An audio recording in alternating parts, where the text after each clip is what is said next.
Bismillahirrahmanirrahim. Babun idza asaba sabul musallim ra'atahu idza sajada. Bab tentang jika seseorang itu sholat kemudian pakaiannya itu menyentuh istrinya ketika sujud. Hadatsana Musaddad an Khalid qala hadatsana Sulaiman Asy-Syaibani an Abdullah bin Shaddad an Maimunata qalat kana Rasulullah sallallahu alaihi wasallam yusalli wa ana hidaahu wa ana haidun wa rubbama asabani thawbuhu idza sajad. Qalat kana yusalli 'alal humrah. Nabi itu suatu ketika salat sedangkan pakaiannya menyentuh Maimunah, istri Rasulullah sallallahu alaihi wasallam. Istri menyentuh istri beliau, sedangkan istri beliau dalam keadaan haid. Dan kemudian pas ketika beliau sujud, sering pakaiannya itu menyentuh istrinya. Dan beliau ketika itu sholatnya memakai pakaian yang longgar, sehingga pakaian menyentuh. Dan Rasulullah tetap meneruskan sholatnya. Ini menandakan bahwa wa yas'alunaka 'anil mahid qul huwa adzan fa'tazilun nisaa fil mahid. Bahwa perempuan haid itu adalah adzan, adalah tidak suci, itu maknanya adalah secara zatnya. Tetapi secara fisik, maksudnya tubuhnya itu masih dianggap suci. Jadi darahnya aja tidak suci. Nah, padahal tetapi bukan berarti terus dengan adanya haid itu justru menguntungkan perempuan. Jangan dikira ulil yang katanya ganteng, penjual sukses tahu 15 butir dijual 5.000 itu tidak dari haid, itu juga dari haid. Nah, makanannya dulu, sekarang tahu, dulunya apa? Haid. Jadi hidungnya ini hidung haid. Jangan dikira. Jadi perempuan itu ketika haid dia berpakaian, pakaiannya najis atau suci? Hah? Suci. Jadi boleh menyentuh pakaiannya. Wanita haid itu cuma dilarang apa? 1, sholat. 2, puasa. 3, hah? Memegang mushaf. 4, membaca. Memegang beda dengan membaca. Membaca apa? Membaca Quran. Mushaf dibaca. Membaca apa? Quran. Yang ke berapa? 5 apa? Berkikuk-kikuk. Tidak boleh juga. Yang keempat, yang ke berapa? 6 sudah, ini yang ke-7. Hah? Apa ya? Apa hubungannya memakai wangian? Wanita memakai wangi-wangian tetap walaupun tidak haid tetap tidak boleh ketika keluar rumah. Nah, dia hubungannya tawaf apa? Tawaf. Jadi tawaf ini perempuan juga dilarang. Terus diceraikan sebenarnya juga tidak boleh. Nah, cuman itu doang. Jadi selain itu diperbolehkan. Babu sholatu alal hasir, bab tentang sholat di apa namanya? Hasir, tikar. Wa shalla Jabir wa Abu Sa'id fi, ini nanti menjawab fi safinah qaiman wa qala al-Hasan qaiman ma lam tasyuqu ala ashabika taduru ma'aha wa illa faqaidan. Bahkan sahabat itu ada yang sholat di perahu di tahun sekitar 2005 kalau tidak salah. Itu ada orang namanya mengaku kiai, mantan kiai NU. Dia ini beristihad kayak dia ini apa? Manhajnya salaf. Dia ini salafi, ngaku Wahabi, dia tidak apa-apa saya diakui Wahabi. Yang penting saya sesuai Al-Quran Sunnah. Katanya beliku, klaimernya begitu. Padahal kamuflase Terus hasil ijtihadnya dia apa? Karena dia bukan mujtahid mutlak, dia memaksakan diri untuk berijtihad. Walhasil musolanya itu dihancurin.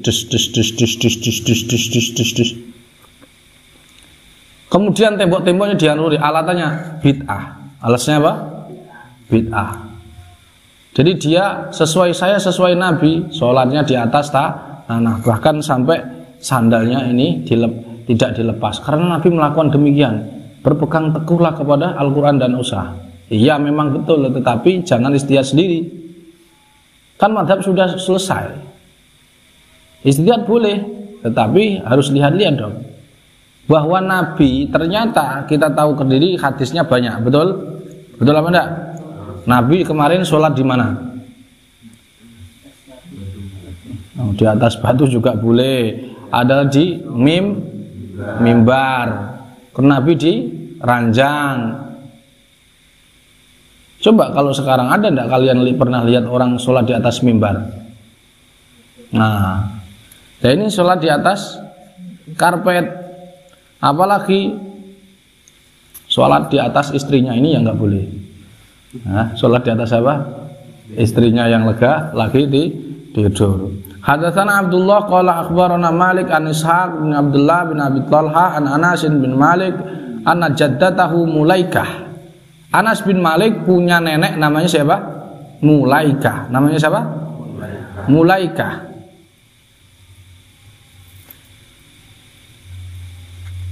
Sesuatu yang berwazan fu'ailatun itu maknanya tasghir. Hasan jadi Husain. Berarti Hasan itu kakaknya, Husain siapa? Adiknya. Kemungkinan Mbah Mulaikah ini punya kakak namanya Malikah. Sehingga adiknya disebut Mulaikah. Jadi wazannya fu'ailatun.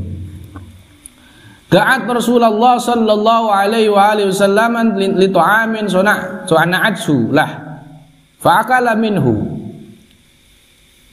summa qala kumu fali usalli lakum qala an-nas faqumtu ila hasirin lana qad istawadda min tuli ma lubis fanadhahtuhu bima'in faqama Rasulullah sallallahu alaihi wasallam wasafaftu wal yatima wara'ah wal ajuzu min wara'ina fa shalla lana Rasulullah sallallahu alaihi wasallam rak'ataini summa sarafa. Kemudian nenek Mulaikah ini mengundang Rasulullah untuk makan-makan. Kemudian Rasulullah makan bersama karena undangan nenek tersebut. Bayangkan ini undangannya orang kaya atau orang miskin kira-kira? Nah, lihat dulu dong. Kemudian beliau makan. Kemudian setelah itu Rasulullah mengatakan kumu falusallilakum, ayo kamu sholat semua bersamaku. Kemudian Anas berdiri, sahabat Anas, dan menyiapkan hasir. Ini menandakan bahwa Nabi tidak sholat di atas apa? Tanah. Berarti di atas apa? Tikar. Nah ini loh. Jadi tidak riwayat Nabi itu banyak. Jangan cuman satu terus dikunci, kemudian ada orang ijtihad lagi menemukan hadis, kemudian kita menentangnya. Maka sering saya sampaikan, orang cerdas itu orang yang toleran. Sedangkan orang yang bodoh itu gampang menyalahkan, tidak toleran. Ini kuat berdiri kok sholatnya duduk dan sebagainya. Nah, karena dia nggak paham, gampang menyalahkan. Kemudian setelah itu Nabi sholat di hasir lana qadiswad damintu 5 lubis. Tikar tersebut itu hampir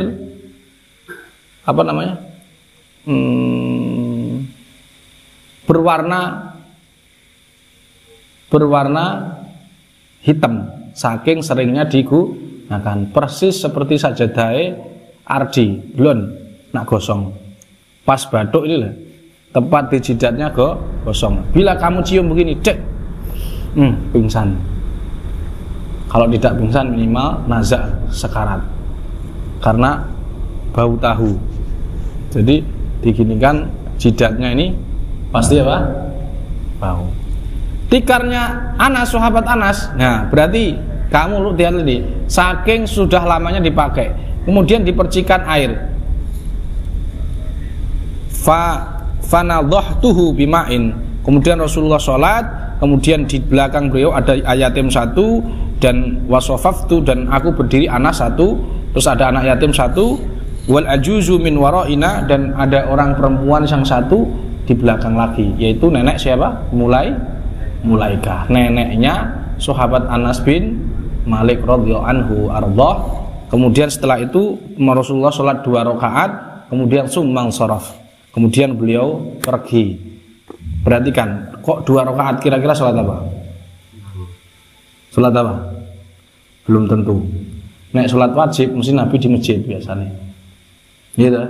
Lagi sholat apa kira-kira? Wallahu a'lam. Yang jelas kita tidak ngerti iki sholat apa, yang jelas Nabi pernah sholat.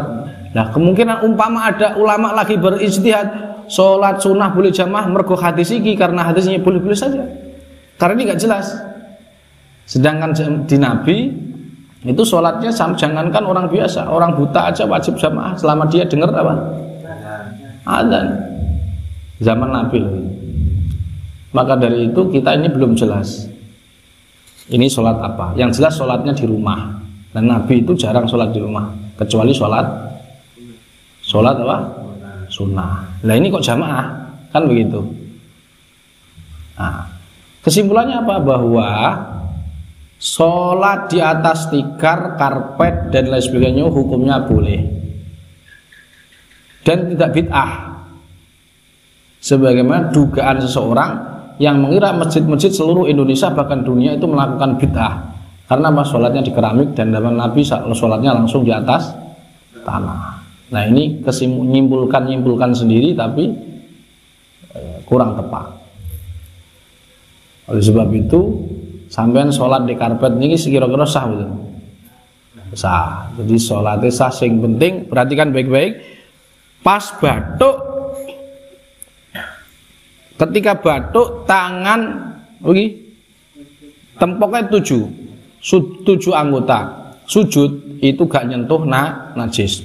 Kepala nih, tangan 1, 2, dengkul 3, 4. Hidung itu sunnah.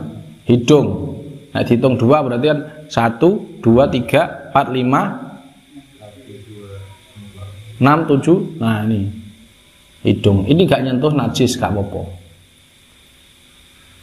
Jadi sampean gelar sarungnya nggak tembus. Tapi nu sampean mari nguyuh sarungnya mbok ngene mbok cecek terus uyuhmu mlebu irung.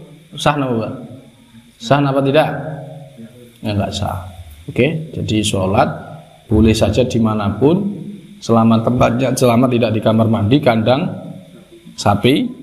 Yang nanti Ardi Marianu males terus sholat di kandang sapi, terus ini tidak boleh. Kecuali sholat di hamparan yang sekiranya nggak nyentuh najis, maka sholatnya sah. Wallahu a'lam bishawab. Al-Fatihah.